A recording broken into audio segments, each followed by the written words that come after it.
প্রাণ প্রিয় মোহাম্মদপুরবাসী, আপনারা সকলে কেমন আছেন? আমাদেরকে ভালো রেখেছেন কে? আমার বন্ধু মনোযোগ বাড়ায় দেন।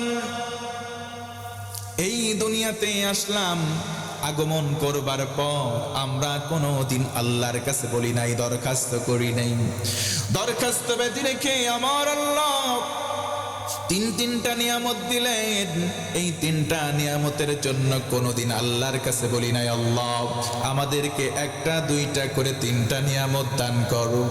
আল্লাহ রাব্বুল আলামিন খুশি হলেন, না চাইতেই তিনটা এমন নিয়ামত দিলেন। আল্লাহ রাব্বুল আলামিন না চাইতেই যে তিনটা নিয়ামত দিলেন, তার মধ্যে এক নম্বর হলো আমার আপনাকে হায়াত দিয়ে মানুষ রূপে পাঠিয়েছেন। বলেন সুবহানাল্লাহ। আমাদেরকে জীবন দিলেন। দুনিয়াতে যখন আসি নাই, আমার আপনার কোনো নাম নাই, আমার আপনার কোনো অস্তিত্ব, কোনো গন্ধ ছিল না। আল্লাহ রাব্বুল আলামিন বলেন, هل أتى على الإنسان حين من الدهر لم يكن شيئا مذكورا। চিল্লা কোন আল্লাহু আকবার। আল্লাহ রাব্বুল আলামিন বলেন, বান্দারি তোমার কোনো নাম ছিল না, তোমার কোনো অস্তিত্ব নাই, আমি আল্লাহ মেহেরবান দয়া করে তোমাকে জীবন দিলাম। পড়েন সুবহানাল্লাহ। শুধু জীবন দিয়ে ক্ষান্ত থাকেন নাই, আশরাফুল মাখলুকাত সৃষ্টির সেরা বানালেন। সুবহানাল্লাহ। তার মানে বসে গেল ভাইরা আমার আল্লাহ জীবন দিলেন।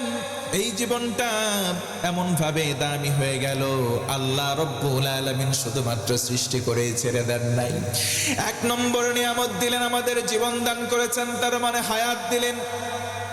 দুই নম্বর আমাদেরকে ঈমান দিলেন। ও মুসলমান, আল্লাহ ইচ্ছা করলে আমাদেরকে হিন্দু খ্রিস্টান ইহুদিদের ঘরে জন্ম দিতে পারতেন, কথা বলেন ঠিক কিনা? কিন্তু আল্লাহ তা করেন নাই। আমার আল্লাহ খুশি হলেন, আমাদেরকে এতটা মহাব্বত করলেন, এতটা ভালোবাসলেন, আমাদেরকে ঈমান নামক দামি সম্পদ দিয়ে মুসলমান ঘরে জন্ম দিয়েছেন। সুবহানাল্লাহ। আমার বন্ধুগণ মনোযোগ বাড়ায় দেন। কেউ যদি মুমিন হয়, কেউ যদি ঈমানদার হয়ে যায়, আল্লাহ রাব্বুল আলামিন তার জন্য কি বলেন? আল্লাহ রাব্বুল আলামিন বলেন, আল্লাহু ওয়ালিয়ুল্লাযীনা আমানু ইউখরিজুহুম মিনাজ-যুলুমাতি ইলান-নূর। আল্লাহ রাব্বুল আলামিন বলেন, ও গোলাম, তুমি যদি মুমিন হও, আমি আল্লাহ তোমার ওলি হব, তোমার বন্ধু হব, তোমার অভিভাবক হয়ে যাব। আমি আল্লাহ রাব্বুল আলামিন যদি কারো বন্ধু, কারো ওলি কিংবা অভিভাবক হই, তারে আর অন্ধকারে রাখবো না, অন্ধকারে আর রাখবো না, আলোর দিশা দেখায় দেব। আলোর দিশা মানে জান্নাতের পথ। ও মুসলমান, তার মানে ঈমান যদি আমার আপনার মধ্যে থাকে, ওই ঈমানদার বান্দা বান্দিকে আল্লাহ ফেলে দেবেন না, জান্নাতের পথ ধরিয়ে দেবেন। বলেন সুবহানাল্লাহ। তিনটা নিয়ামত কোনোদিন আমরা আল্লাহর কাছে চেয়ে নেই নাই। এক নম্বর আমাদের জীবন চাই নাই, দুই নম্বর ঈমান চাই নাই, আল্লাহ দান করেছেন। আর তিন নম্বর না চাইতে যেই নিয়ামত, সেটা হলো নবীজির উম্মত হতে পারার সৌভাগ্য। পড়েন সুবহানাল্লাহ।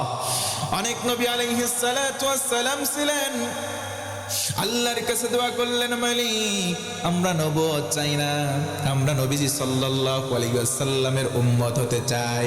আল্লাহ রাব্বুল আলামিন তাদের দোয়া ফিরিয়ে দেন, তাদের দোয়া কবুল করেন নাই, আমাদেরকে ভালোবেসে নবীজির উম্মত বানিয়েছেন। সুবহানাল্লাহ। আমার বন্ধুগণ মনোযোগ বাড়াতে হবে। রমজান আমাদের মধ্যে আসবে, আর মাত্র কদিন পর রমজান যখন চলে আসবে, এই রমজান মাসের মধ্যে আবশ্যিক প্রথম ইবাদত হলো সিয়াম পালন করা। ওয়া আন তাসুমু খায়রুল লাকুম।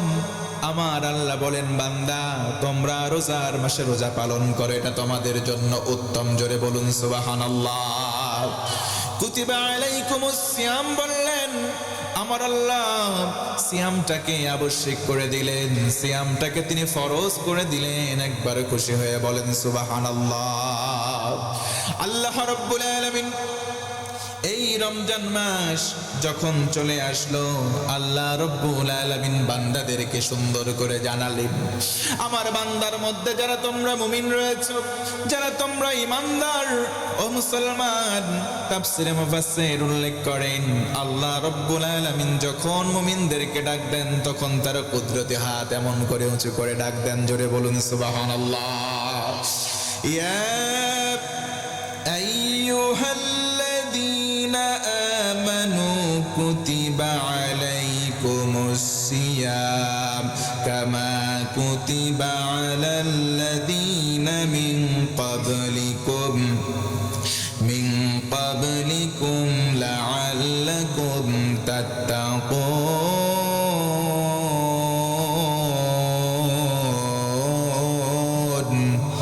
সবাই মিলে বলেন আল্লাহু আকবার। আল্লাহ রাব্বুল আলামিন বলেন, হে আমার মুমিন বান্দারা, রোজার মাসের সিয়াম, রমজান মাসের রোজা তোমাদের জন্য আবশ্যক করে দিলাম, যেমনি ভাবে তোমার পূর্বপুরুষদেরকেও করে দিয়েছিলাম, যাতে তোমরা মুত্তাকি হতে পারো, যাতে তোমরা পরহেজগার হও। ও মুসলমান, শুধু আমাদের জন্যই রোজাটাকে ফরজ করা হয় নাই, বরং আমাদের পূর্ব যারা ছিলেন তাদেরকেও রোজা ফরজ করেছিলেন কে? একটা নবীর সময়ের রোজার কথা বলি। মারিয়াম আলাইহাস সালাম তার সন্তান ঈসা রূহুল্লাহ, মারিয়াম আলাইহাস সালাম যখন গর্ভে সন্তান ধারণ করলেন, ভূমিষ্ঠ হয়ে যাওয়ার পর গভীর মনোযোগ বাড়ায় দেন। ও আমার মা, ও আমার বোনেরা, যারা আমার কণ্ঠের আওয়াজ শুনতে পাচ্ছেন, আমার কথার দিকে মনোযোগ বাড়াতে হবে। মারিয়াম আলাইহাস সালাতু ওয়াস সালাম তিনি বিবাহ হয় নাই, সন্তান ধারণ করলেন, বিবাহ বহির্ভূত সন্তান তিনি ভূমিষ্ঠ করলেন। আল্লাহর রহমতে, আল্লাহর ফজলে তিনি সন্তান ধারণ করেছিলেন, কথা বলেন ঠিক কিনা? সন্তান যখন ভূমিষ্ঠ হয়ে গেল, সন্তানটাকে কোলে করলেন, বাড়িতে চলে আসলেন। এলাকার লোকজন বাড়িটাকে ঘেরাও করলো, বলল, মারিয়াম তোমার তো বিয়ে হয় নাই, এই সন্তান তুমি কোথায় পেয়েছো? মারিয়াম আলাইহাস সালাম রোজা রেখেছিলেন। সে সময় রোজার নিয়ম হলো খাওয়া দাওয়া করবে না, পাশাপাশি কথাও বলা যাবে না। ও মুসলমান ভাইরা, বলেন তো, সেই শরীয়ত যদি বাংলার জমিনে একদিনের জন্য চালু হয়ে যায়, আমার মা বোনেরা কথা বলতে না পেরে সব স্ট্রোক করে মারা যাবে। রোজার সময় খাওয়া দাওয়া যাবে না, আমার মা বোনেরা মেনে নেয়, কিন্তু যদি বলা হয় কথাও বলা যাবে না, আমার মা বোনেরা কথা বলতে না পেরে সবার দম বন্ধ হয়ে যাবে, কথা বলেন ঠিক কিনা? এই যে মাহফিলে এসেছে, তাদের জন্য বসার আলাদা জায়গা, ওই জায়গায় বসে অনেকে আমার আলোচনার দিকে মনোনিবেশ করেছে, আবার অনেকে ভাবির সঙ্গে গল্প শুরু করেছে, আছে না নাই? আমার মা, আমার বোনেরা মনোযোগ বাড়ান। আল্লাহ রাব্বুল আলামিন বিধান দিয়েছেন, বিধানটা শোনার সঙ্গে সঙ্গে মানাই লাগবে, কথা বলেন ঠিক কিনা? মারিয়াম আলাইহাস সালাতু ওয়াস সালাম রোজা রাখলেন, অথবা মান্নত করলেন, মান্নত করে বললেন, ওই যে ইশারা করে দোলনার মধ্যে দোল খায় বালকটাকে, তোমরা জিজ্ঞেস করো তার পরিচয় কি?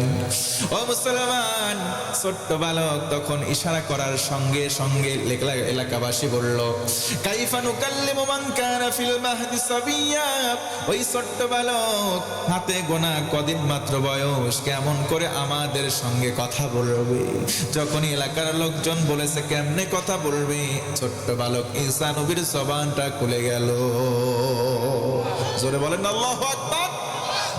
তার মানে বোঝা গেল ভাইরা আমার, এই রোজার সিস্টেম শুধু আমাদের জন্য নয়, আমাদের পূর্বে অনেক নবী আলাইহিস সালাম এবং তার উম্মত আগমন করেছিলেন, তাদের সময় রোজাটাকে যিনি ফরজ করেছিলেন তিনি কে? এই রোজার মাস আমাদের জন্য আবশ্যক 5টা আমল। নাম্বার 1, 1 নম্বর আমল হলো সিয়াম পালন করা লাগবে। তার মানে রোজা পালন করার বিকল্প এই মাসের জন্য আমাদের জন্য অন্য কোনো আমল আবশ্যক। 1 নম্বর আমল হলো রোজা পালন করব। অনেকের বয়স হয়ে গেছে সাবালক, এরপরেও রোজা থাকে না।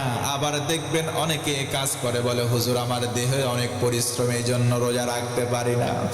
আল্লাহর রাসূল বলেন, উম্মত প্রতিটা জিনিসের যাকাত আছে, শরীরের যাকাত হলো রোজা। এই রোজা যদি পালন করো, আল্লাহ রব্বুল আলামিন কিয়ামতের দিন নিজেই পুরস্কার দান করবেন। সুবহানাল্লাহ। তার মানে রোজার মাসের সর্বোত্তম ইবাদতের নামটাই হলো সিয়াম পালন করা। আল্লাহু আকবার বলেন। আমার বন্ধুগণ, মনোযোগ বাড়াতে হবে। 1 নম্বর আমল হলো রোজা।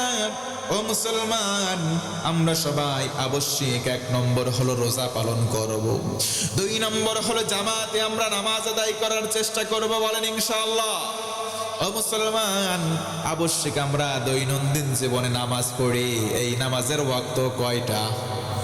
আরো জোরে বলেন।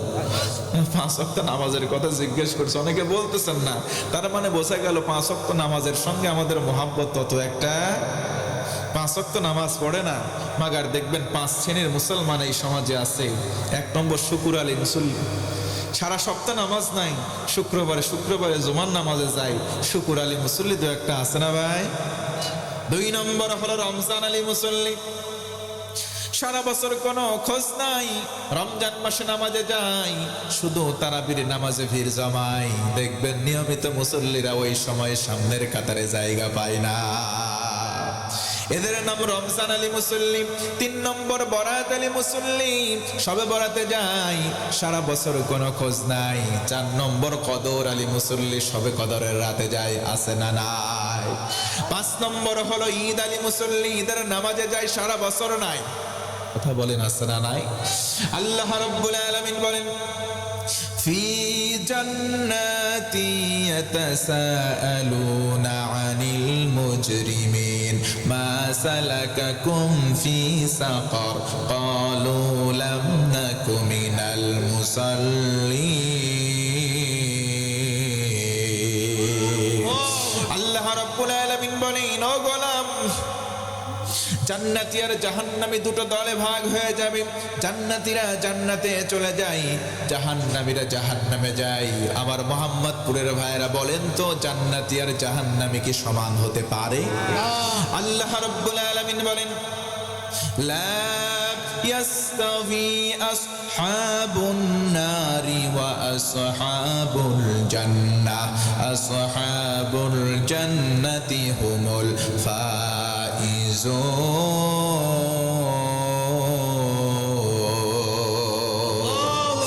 আমার আল্লাহ বলেন, ও গোলাম, জান্নাতি আর জাহান্নামী 2 দল, এই 2 দল কশিন কালেও সমান হতে পারে না। জান্নাতি হবে যারা, চূড়ান্ত সফল হবে তারা, বলি সুবহানাল্লাহ। জান্নাতীরা জান্নাতে চলে গেল, জাহান্নামীরা জাহান্নামে। জান্নাতীরা বলবে, ভাই জাহান্নামে কেন আসলে, কারণ কি, কারণটা বলো।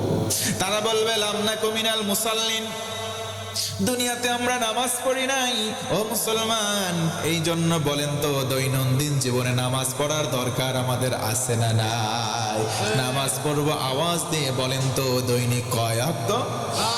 অনেক যুবক আছে নামাজ পড়ে না, এশার নামাজ নাই, ফজরের নামাজও নাই, আছে না নাই? রাত্রিবেলা শুয়ে যাই, আহারে হাই। ও যুবক, তোমাকে বলছি, সকাল 10টা বেজে যায়, তোমার ঘুম ভাঙে না। তোমার যদি ঘুম ভাঙে, তোমার জন্য সকাল, আর যদি তোমার ঘুম না ভাঙে, তোমার জন্য পরকাল। কথা বলেন ঠিক কিনা? কেমন করে ঘুমাও তুমি, কেমন করে ঘুমাও তুমি, ফজর করে কাজা, এমন তো হতে পারে জোহরে জানাজা তোমার, এমন তো হতে পারে জোহরে জানাজা। এই জন্য বলবো, যুবক যুবতী ভাই, ও আমার বোন, দৈনন্দিন 5 ওয়াক্ত নামাজ পড়বো, বলেন ইনশাআল্লাহ। অনেক মুরব্বী আছে এমন, মুরব্বীকে যদি গিয়ে বলেন, মুরব্বী বলেন তো মাগরিবের নামাজ কয় রাকাত, মুরব্বী বলবে নামাজ পড়ি না, কোন রাকাত কেমনে কই, আছে না নাই? মুরব্বীকে আপনি বলবেন, মুরব্বী শুনলাম কয়দিন আগে বিলের মাঠে একটু জমি কিনলেন। মুরব্বী বলবে, কিনলাম মানে জমির দাগ নাম্বার এত, পরসা নাম্বার এত, খতিয়ান নাম্বার এত, দাগ নাম্বার, রেকর্ড নাম্বার সব বলে দেয়, নামাজের রাকাত বলতে পারে না, আছে না নাই? আমি বলবো, মুরব্বী মুরব্বী থামা খাওয়ার সময় হয়, নামাজ ধরার সময় হয়, কারণ কিয়ামতের দিন জমির হিসাব নয়, আগে যেটার হিসাব নেওয়া হবে সেটার নাম নামাজ। নবীজি আমার বলেন, উম্মত আউয়ালু মা ইউহাসাবু বিহিল আবদ ইয়াউমাল কিয়ামাতিস সালাম, কিয়ামতের দিন সর্বপ্রথম নামাজের হিসাব নেওয়া হবে। নবীজি বলেন, মিফতাহুল জান্নাতিস সালাহ, জান্নাতে যাবা তালা লটকানো থাকবে, সেটার চাবি হলো নামাজ। নামাজ, নামাজ, নামাজ। নবীজি সাল্লাল্লাহু আলাইহি ওয়াসাল্লাম নামাজের কথা বারংবার বলেছেন, আদেশ দিয়েছেন। এই যে আমাদের জন্য রমজান মাস আপকামিং, একেবারে আসার উপক্রম, আর মাত্র কদিন বাদ। এই রমজান মাসে নামাজের প্র্যাকটিস আমরা করব কি করব না?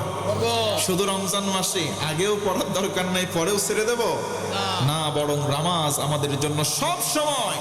পুরুষ মানুষ আমরা যারা আছি, অনেক সময় মসজিদ যখন পেয়ে যাই, বন্ধুগণ বলে চলো নামাজে যাই, আরেক বন্ধু বলে না বন্ধু তুই যা, আমার প্যান্টের মধ্যে পবিত্রতা নাই, পাক নাই। বেটা তুই আর কুত্তা একই। কথা বলে না কেন? শুনতে খারাপ শোনা গেলেও কথা বাস্তব, কারণ কুকুরও দাঁড়ায় মতে, তুমিও দাঁড়ায় মতো, কুকুর আর তোমার ভিতরে কোনো ফারাক নাই।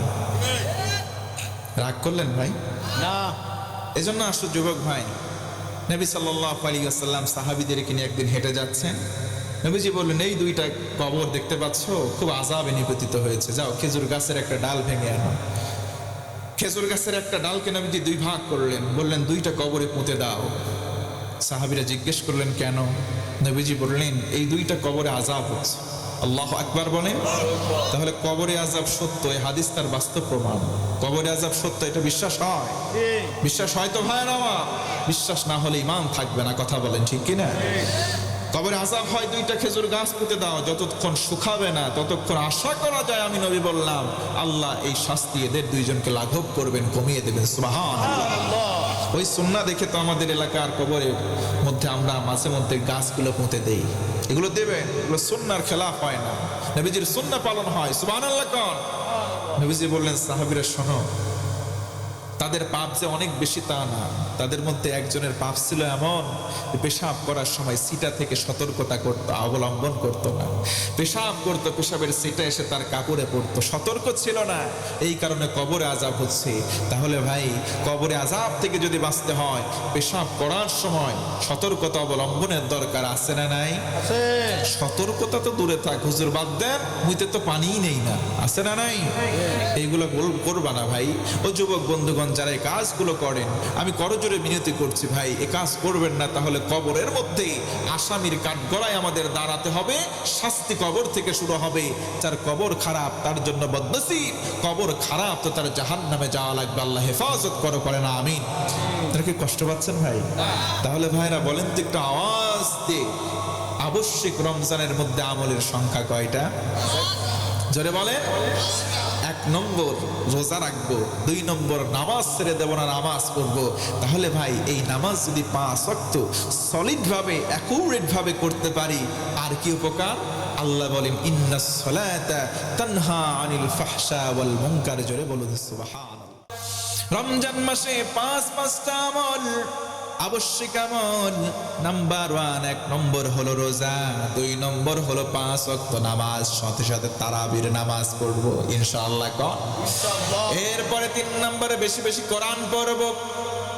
নবীজি বলেন, উম্মত, একটা করে অক্ষর যদি পড়ো, কমপক্ষে একটা নেকি, এক নেকিকে 10 গুণ বাড়ায় দেওয়া হয়। 10 নেকি, কোন সুবহানাল্লাহ। তবে রমজান মাস বোনাসের মাস, এই মাসে এক নেকিকে 10 থেকে নিয়ে 700 গুণ পর্যন্ত বাড়ানো হয়। সুবহানাল্লাহ। এই জন্য বেশি বেশি কোরআন পড়ব। নবীজি বলেন, পৃথিবীতে 3টা দিক আছে, এই 3 দিকে কেউ যদি তাকায়, আল্লাহ রব্বুল আলামিন 3 দিকে তাকানোর কারণে তার আমল নামায় সওয়াব দেন। সুবহানাল্লাহ। নাম্বার 1, 1 নম্বর হলো আন-নাযারু ইলাল কাবা। কেউ যদি কাবায় যায়, মক্কা মদিনায় চলে যায়, কাবা শরীফের দিকে তাকায় থাকে, হজ যদি মাবরুর হয়, আল্লাহ রব্বুল আলামিন তার জীবনের গুনাহগুলো মাফ করে দেন। নবীজি আমার বলেন, আন-নাযারু ইলা ওয়াজহিল ওয়ালিদাইন। 2 নম্বর হলো বাবা মায়ের চেহারার দিকে নেক সুরতে তাকানো। নেক নজরে একবার তাকালে একটা কবুল হজের সওয়াব দেওয়া হয়। সাহাবী বললেন, ইয়া রাসূলুল্লাহ ইয়া হাবিবাল্লাহ, আমার বাপ মা জীবিত আছে, আমি যদি একবার কই, একবার দুইবার নয়, দৈনন্দিন 100 বার করে তাকাই, আমার আমলনামায় কয়টা কবুল হজের সওয়াব পাবো? নবী বললেন, আল্লাহর রহমতের ভান্ডার এত কম নয়, 100টা কবুল হজের সওয়াব তোমাকে দেওয়া হবে।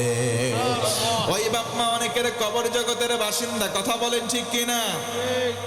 আমার আপনার মা, নবীজি বলেন, আল জান্নাতু তাহতা আকদামিল উম্মাহাত, মায়েদের পায়ের তল, ওই পায়ের তলের মধ্যে রয়েছে জুতা, ওই জুতা জুতা নয়, ধুলা নয়, ওটা হলো আমাদের জন্য জান্নাত। বলেন সুবহানাল্লাহ। রমজান মাস এমন মাস, এই মাসে 1 নম্বর আমল হলো রোজা। জলে বলেন তো 1 নম্বর আমলের নাম কি? 2 নম্বর হলো নামাজ, 2 নম্বর কি? 3 নম্বর কোরআনের তেলাওয়াত, বলেন তো 3 নম্বর কি? 4 নম্বর হলো যাকাত, দান সদকা করা। ও মুসলমান ভাইরা, বলেন তো দান সদকা করার দরকার আছে না না? অনেকে যাকাতকে জরিমানা মনে করে, অনেকে যাকাত দিতে চায় না, পকেটের মধ্যে টাকা আছে, অগাধ ধনাঢ্যতা আছে, মাগার দান করতে চায় না, চিন্তা করে আমার কাছে যা আছে দান করলে তো কমে গেল। আরে আল্লাহ বলেন, আনফিক, দান কর বান্দা, বাড়িয়ে দেব। সুবহানাল্লাহ কোন? বাহ্যিক ভাবে মনে হয় আমার পকেট থেকে 2 টাকা যদি আমি আল্লাহর রাহে সাদকা করে দেই, দান করে দেই, আরে কমে গেল। 10 টাকা থেকে 2 টাকা দিয়েছে 8 টাকা হয়ে গেল। আমরা চোখে দেখছি এটা কমে যাচ্ছে, কিন্তু আল্লাহ তাআলা এবং নবী বলেন, ইউনফাক, এই নাফাকার ব্যাখ্যায় দেখলাম সুরঙ্গ রাস্তায় 2 টাকা আমি ছেড়ে দিলাম, দান করলাম, ওটা যেন সুরঙ্গের মাঝে এই কর্নারে দিলাম, সুরঙ্গের পথ আরেকটা আখিরাতে আমার আপনার আমলনামায় অ্যাকাউন্টে জমা হয়ে যায়। সুবহানাল্লাহ। দান করার দরকার আছে না নাই? এই মাসে আপনি দান করবেন, 1 নয় 2 নয় 700 গুণ পর্যন্ত সওয়াব বাড়িয়ে দেওয়া হবে। সুবহানাল্লাহ পড়ে দান করব তো ইনশাআল্লাহ। জি ভাইয়া। আর 5 নম্বর আমল, তওবা করব কার কাছে? জোরে বলেন, কার কাছে? তওবা করলে যিনি খুশি হন তিনি কে? আল্লাহ। তওবার মতো তওবা করলে নবীজি বলেন, আল্লাহ তাআলা ওই পাপী বান্দাকে বেশি ভালোবাসেন যে পাপী পাপ করার সাথে সাথে তওবা করে আল্লাহর কাছে। ওই পাপীকে আল্লাহ ভালোবাসেন যে পাপী পাপ করার পরে আল্লাহর কাছে সঙ্গে সঙ্গে তৎক্ষণাৎ তওবা করেন। আমরা পাপ করি কি করি না? আমাদের জীবনে পাপ নাই এমন কোন মানুষ আছে ভাই? জোরে বলেন, আসি? আমাদের জীবনে অসংখ্য পাপ আছে, কেউ ইচ্ছায় কেউ অনিচ্ছায় আমরা পাপ করেই ফেলেছি। তবে পাপ যেহেতু করে ফেলেছি, তওবা করব কার কাছে? আমার নবীজি দৈনন্দিন 100 বার করে তওবা করতেন। সুবহানাল্লাহ পড়বেন না?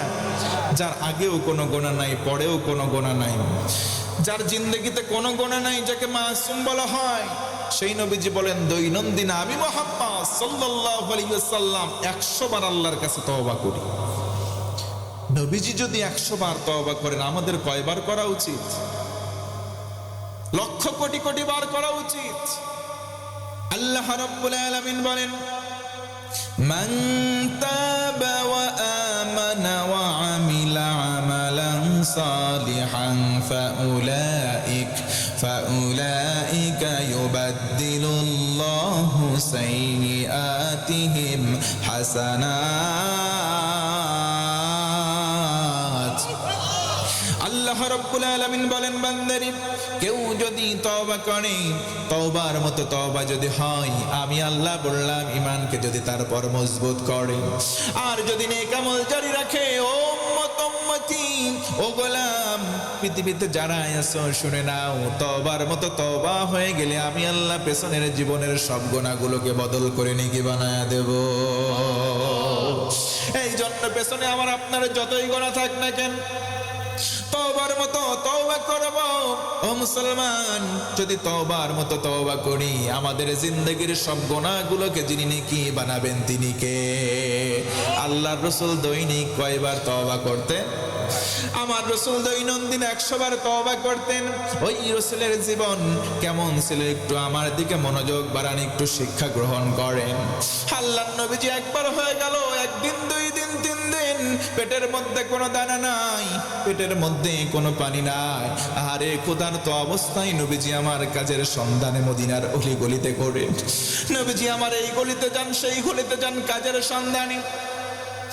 গিয়ে গিয়ে দিয়ে দেখেন একটা ইহুদিকে গিয়ে বলে, ভাই আমি তো একটা কাজের সন্ধান করি, কাজ কি তোমার কাছে আছে নাকি? ইহুদি নবীজির চেহারা মোবারকের দিকে তাকায়, চিনতে পারে নাই, কিন্তু চেহারা দেখে এত মায়া লেগে গেল, নবীজির সুন্দর চেহারা মোবারক দেখে বললেন, কাজ তো নাই, তবে একটা কাজ দিতে পারি। সুবহানাল্লাহ। নবীজির চেহারা মোবারক এত সুন্দর ছিল মুসলমান, নবীর চেহারা মোবারকের কথা যদি বলতে হয়, ওই আকাবার শপথের সময়ের কথা বলি, আল্লাহর রাসূলের বিরুদ্ধে কাফেররা সিদ্ধান্ত নিল, দূর থেকে যখন লোক আসবে, লোকেদের কাছে বলবো, আমাদের এলাকায় একটা পাগল আছে, নাম তার মুহাম্মদ, তার কাছে যাবে না, কি তেলাওয়াত করে সেটা তোমরা শোনো না। তখন লোকজন সিদ্ধান্ত নিল, হাই এত দূর কষ্ট করে আসলাম, পাগল না দেখে তো এলাকায় ফেরা যায় না, তার মানে নবীজিকে না দেখে তারা ফেরত যাবে না। বলেন সুবহানাল্লাহ। তারা সিদ্ধান্ত নিল, পাগল কোথায়, চলো পাগল দেখে আসি। আল্লাহু আকবার বলেন। পাগল দেখতে চলে গেল। দ্বিপ্রহরের সময় উত্তপ্ত বালুকাময় প্রস্তর খণ্ডে বসে নবী আমার গুনগুন গুনগুন করে কোরআন তেলাওয়াত করেন। দূর থেকে তারা আসে, কানের মধ্যে আঙ্গুল, পাগল দেখে সরে যাব, কি বলে সেটা শুনবো না। একবার তারা সূর্যের আলোর দিকে তাকায়, ও মুসলমান, আবার নবীজির চেহারা মোবারকের দিকে তাকায়, আরে এত সুন্দর চেহারা, একেবারে দ্বিপ্রহরের সময় সূর্যের আলো নবীজির চেহারা মোবারকের কাছে অম্লান হয়ে যায়।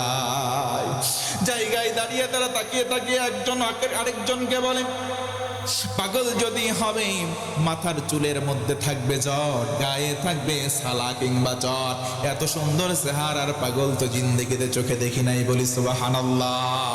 চলো তো একটু কাছে যাই, কেমন পাগল, গুনগুন করে কি গান গায়, গানটা একটু শোনা দরকার। সুবহানাল্লাহ কোন। ও আমার মোহাম্মদপুরের ভাই, মনোযোগ বাড়ান, একটু আওয়াজ দিয়ে বলেন তো নবীজি গুনগুন করে যার গান গায়, গানগুলো গায় একজনের, তিনি কে? তারা কাছাকাছি চলে গেল, কান থেকে আঙ্গুলগুলো সরালো, নবীজির চেহারার দিকে তাকাই, চোখ দিয়ে ধরে রাখতে পারে না, আহারে দাঁড়ায়, কান থেকে আঙ্গুল সরায়, নবীজির সুন্দর তেলাওয়াত তাদের কর্ণকুহরে প্রবেশ করে কলিজায় ধাক্কা দেয়। সুবহানাল্লাহ। জায়গায় দাঁড়িয়ে তারা কোরআন তেলাওয়াত শোনে, চক্ষুগুলো বিগলিত হয়, চোখ দিয়ে দরদর করে পানি, আহারে এমন সময় নবীজির কোরআন তেলাওয়াত শেষ হয়ে যায়, আর তারা জায়গায় বলে, মুহাম্মদ ধর্মের বুকে লাথি দিলাম, তোমার কালেমা করে মুসলমান হতে চায়।